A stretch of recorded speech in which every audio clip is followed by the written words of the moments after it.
நீ இன்னைக்கு மேகதாத்தில் அணையை கட்டியே தீரேன் என்று சொல்கிற சிவகுமார் யாரு? காங்கிரஸ் கட்சி. அப்ப துணை முதல்வர், இப்ப முதல்வர். இதே சீதாராமையாவும் இதே சிவகுமாரும் வெல்வதற்காக, இந்த காங்கிரஸ் கட்சி வெல்வதற்காக அன்றைக்கு தமிழ்நாட்டின் முதலமைச்சராக இருந்த ஸ்டாலின் அவர்களும் அண்ணன் திருமாவளவன் அவர்களும் கர்நாடகாவில் சென்று வாக்கு சேகரித்தார்களா இல்லையா? சொல்லு, ஆமாவா இல்லையா? சொல்லு. சேகரித்தார்கள். நீங்கள் திராவிட முன்னேற்ற கழக கட்சியின் தலைவராக இருந்தால் சிக்கல் இல்லை. தமிழ்நாட்டின் முதல்வராக இருந்து நீங்க எப்படி போய் அவர்கள் வெற்றிக்கு வாக்கு சேகரித்தீர்கள்? ஒரு சொட்டு தண்ணி தர முடியாது என்கிறார்களே, அதற்காகவா? மேகதாதில் அணை கட்டியதும் என்று 9,000 கோடி பிஜேபி ஆட்சியிலும் ஒதுக்கினான், இவன் ஆட்சியிலே ஒதுக்குறான். அப்ப ரெண்டுக்கு என்ன வேறுபாடு இருக்கு? காங்கிரஸ் வந்தாலும் தமிழர்களுக்கு தண்ணி இல்லை, பாரதிய ஜனதா வந்தாலும் தமிழர்களுக்கு தண்ணி இல்லை. கச்சத்தீவா கொடுத்தது கொடுத்ததுதான், திருப்பி எடுக்க என்ற பேச்சுக்கு இடமில்லை. யார்? காங்கிரஸ். பிஜேபி கொடுத்தது கொடுத்ததான், திருப்பி எடுக்க வேண்டும் என்ற பேச்சுக்கு இடமில்லை. பிஜேபி கொள்கை ஒண்ணுதான், கட்சி பேரு வேற, கொடி வேற. இது நல்லா விளங்கணும். நீ இது புதுசா ஒண்ணு இல்ல. நீட்டை கொண்டு வந்த யாரு? காங்கிரஸ். சிஎஸ்டி கொண்டு வந்தவன் யாரு? காங்கிரஸ். என்ஐஏ என்ஆர்சியை கொண்டு வந்தது யாரு? காங்கிரஸ். இது எல்லா நச்சு திட்டத்தையும் கொண்டு வந்தது யார்? காங்கிரஸ். இப்ப பெத்து பேர் வச்சா அவர் ஊட்டமா போன் விட்டா ஹார்லிக்ஸ் கொடுத்து வளர்க்கிறப்பல, இவ்வளவுதான். என்ன மாறுபாடு கண்டுட்ட? இதே நீட்டு தேர்வை எதிர்த்து ஐயா ராகுல் காந்தி போராடுறார். கொண்டு வந்த ஆள் யார்? அவர் தான். கூட இருந்த ஆள் யார்? இவர்கள் தான். இந்த நீட்டுக்கு கையெழுத்து போட்ட பெருந்தகை காந்தி செல்வன் நம்ம ஐயா தான். இந்த நாடகத்தில் இருந்து என்னைக்கு நீ இந்த நாடக கொட்டகையில் இருந்து வெளியேறுகிறாயோ அன்னைக்கு தான் இந்த நாடு மக்களும் முன்னேற முடியும்.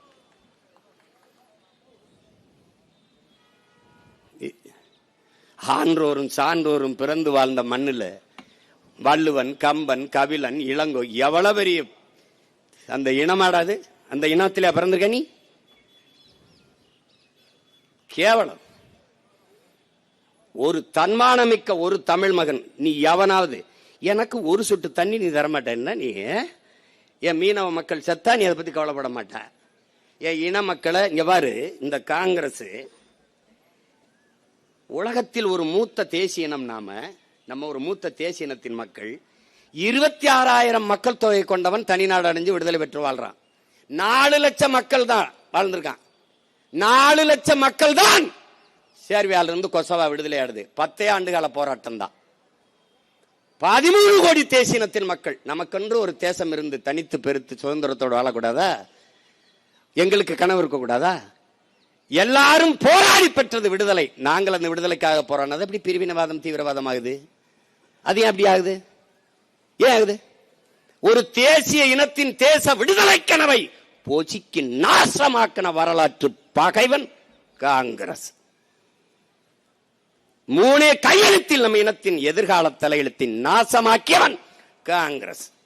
லால் பகதூரி சினிமாவை கையெழுத்துல பண்டம் அன்னைக்கு மலையக மக்கள்ல 10 லட்சம் பேரை குடியுரிமை நாடற்றவனா தூக்கி கொண்டாந்து ராவடோரவை இறக்கி விட்டு போனான். அங்க முதல் கையெழுத்து. இந்திரா காந்தி அதே சினிமாவை கையெழுத்துல நம்மளுடைய கச்சத்தீவை தாரவார்த்து கொடுத்து நம் மீனவ மக்களின் வாழ் உரிமை மொத்தமா முடிச்சிட்டான். கச்சத்தீவு எனக்குன்னா நீல தூராதிகம், கச்சத்தீவு அவனுக்குன்னா அவனுக்கு தூராதிகம். கதையை முடிச்சிட்டான். கடைசியாக ராஜீவ் ஜெயவர்தனை ஒப்பந்தம். இந்த கையெழுத்து தான் தமிழ் தேசியனத்தின் விடுதலை போராட்டத்தின் வீழ்ச்சியின் முதல் அடி, முதல் படி. கதையை முடிச்சிட்ட. என்ன வச்சிருக்க நீ? என்ன இருக்கு? கல்வி மாநில உரிமை. அதை எடுத்துட்டு போனது யார்? எடுத்துட்டு போனது யார்? காங்கிரஸ். பறி கொடுத்தது யார்? இதே திமுக. இன்று வரை கல்விய மாநில பட்டியலுக்கு கொண்டு வருவோம். என்னை கொண்டு வருவீங்க? என்னை கொண்டு வருவீங்க? இப்ப இருக்கிற முதல்வர் அதை பத்தி பேசுவாரா? இல்ல கொண்டு வருவாரா? கொண்டு வருவாரா சொல்லுங்க. ஒரு சொட்டு மேகதாதில் அணை கட்டியே தீரன் என்று சொல்லுகிற கட்சியை கூட்டணி வைத்து 60 ஆண்டுகளாக இல்லாத அந்த அமைச்சரவையில் 2 அமைச்சருக்கு பங்கு கொடுக்க வேண்டிய அவசியம் என்ன வருது? என்ன வருது அவசியம்? என்ன வருது? நமக்கு இருக்கிற கோபம் ஏன் அவருக்கு இல்ல? ஏன் அந்த கட்சிக்கு இல்ல? என் மண்ணின் மக்களுக்கு, என் உரிமைக்கு, என் அடிப்படை உரிமை, என் மக்களின் வாழ்வுரிமை பறிக்கிறது. 13 மாவட்டங்களில் குடிநீரை காவிரி, பல மாவட்டங்கள். நீ நம்ம தஞ்சாவூருக்கு டெல்டா நினைச்சிருக்க. காவிரி தமிழ் தேசிய தமிழ்நாட்டினுடைய உயிர் நீர், உரிமை நீர், அதை பறிக்கிறான். இப்ப நீ எடுக்க வேண்டிய ஒரே முடிவு என்ன? ஒரு சொட்டு தண்ணீர் தமிழ்நாட்டுக்கு இல்ல.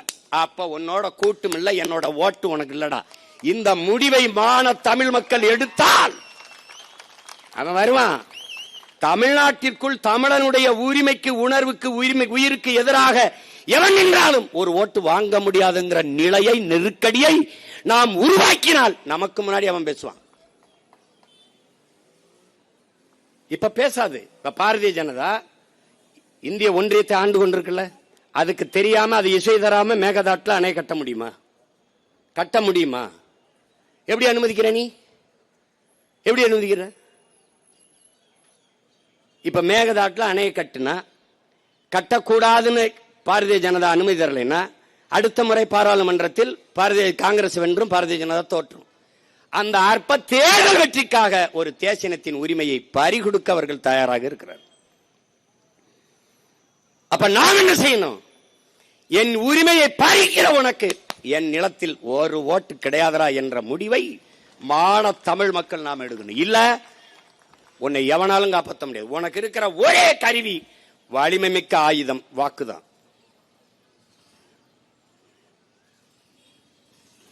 அதை இப்படி போட்டு தெருவு இப்படி போட்டு கத்திக்கிட்டு இருக்க கூடாது. இதெல்லாம் ஒரு கொடுமை. கோட்டு படத்துல பிளாக் டிக்கெட் வித்தவன் ஜனநாயகம் படம் வரும்போது மந்திரி ஆயிட்டான். நாங்கெல்லாம் தயாரிக்கப்பட்டவர்கள், வளர்ந்தவர்கள். 5 வயது 6 வயதில் இருந்தே படிப்பிக்கப்பட்டு போராட்டங்கள் நடக்கிற இடத்துல விரல பிடிச்சி கூட்டி கொண்டு நிறுத்தி அப்படி கொடியை வச்சுக்கிட்டு நின்று போராடி வளர்த்து படிப்பிச்ச பேராசிரியர் ஆசிரியர்லாம் படிப்பிச்சு மார்க்ஸ் இந்த இருக்கு, லெலின் இந்த இருக்கு, ஏங்கல்ஸ் இங்க இருக்கு, இங்கர்சால் இங்க இருக்காரு, புத்தன் இங்க இருக்கான், பூலே இங்க இருக்கான், அம்பேத்கர், அரிஸ்டாட்டில், எல்லாத்தையும் சாக்ரட்டிஸ் எல்லாத்தையும் படி. இந்த இருக்கான் பிடல், இந்த இருக்கான் சேகுவேரா, எல்லாத்தையும் படிச்சு கம்பன், இளங்கோ, கபிலன், வள்ளுவன், அவன் இவன் எல்லாத்தையும் வாய்ச்சு உலக வரலாறு, இலக்கியம், பொருளாதாரம் என்ன, சூழியல் என்ன, உளவாண்மை என்ன, நீர் மேலாண்மை என்ன, எல்லாவற்றையும் கற்பித்து வளர்த்தார்கள் எங்களவர்கள். கண் முன்னே என் இனச்சாவை பார்த்தோம். ரத்த சகதிக்குள் ஒப்பாரியிலும் ஓலத்திலும் கரு கொண்டு ஓடி வந்தோம். கதர்னோம், நின்னோம், எல்லாவற்றையும் அர்ப்பணிச்சு 260 வழக்கு என் மேல. 260 வழக்கு. என்ன சொத்து குவிப்பா இல்ல என்ன இது? எதுல கொலையா கொள்ளையா என்ன இருக்கு? இதே மாதிரி போராடினதான். இங்க பேசிட்டு இருக்கும்போது எங்க அண்ணன் கிருஷ்ணசாமி என்ன சொல்றாங்க, அப்ப எஃப்ஐஆர் உறுதி. யாருன்னா யாருக்குன்னு? இவருக்கு தானே. இவனா யாருன்னு பேசுனது? என் தம்பிக்கு தான். ஏதோ பேசிட்டான். அப்ப எஃப்ஐஆர் உறுதி. ஏதோ சொன்னா சொல்றாங்க. அதான் ஏதோ சொல்லல. அது மாதிரி நமக்கு ஒரு கோட்பாடு தான். வழக்கு இல்லை என்றால் விடியாது கிழக்கு.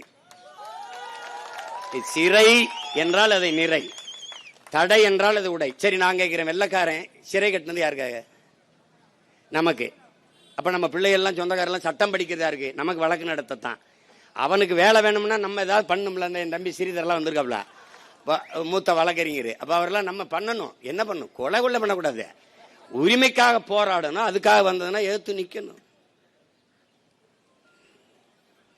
இதெல்லாம் கோட்டா ஏறுறோம், நாளைக்கு கோட்டை வாசல்ல ஏற போறோம். இதுல என்ன இருக்குது பெரிய? என்ன தம்பி,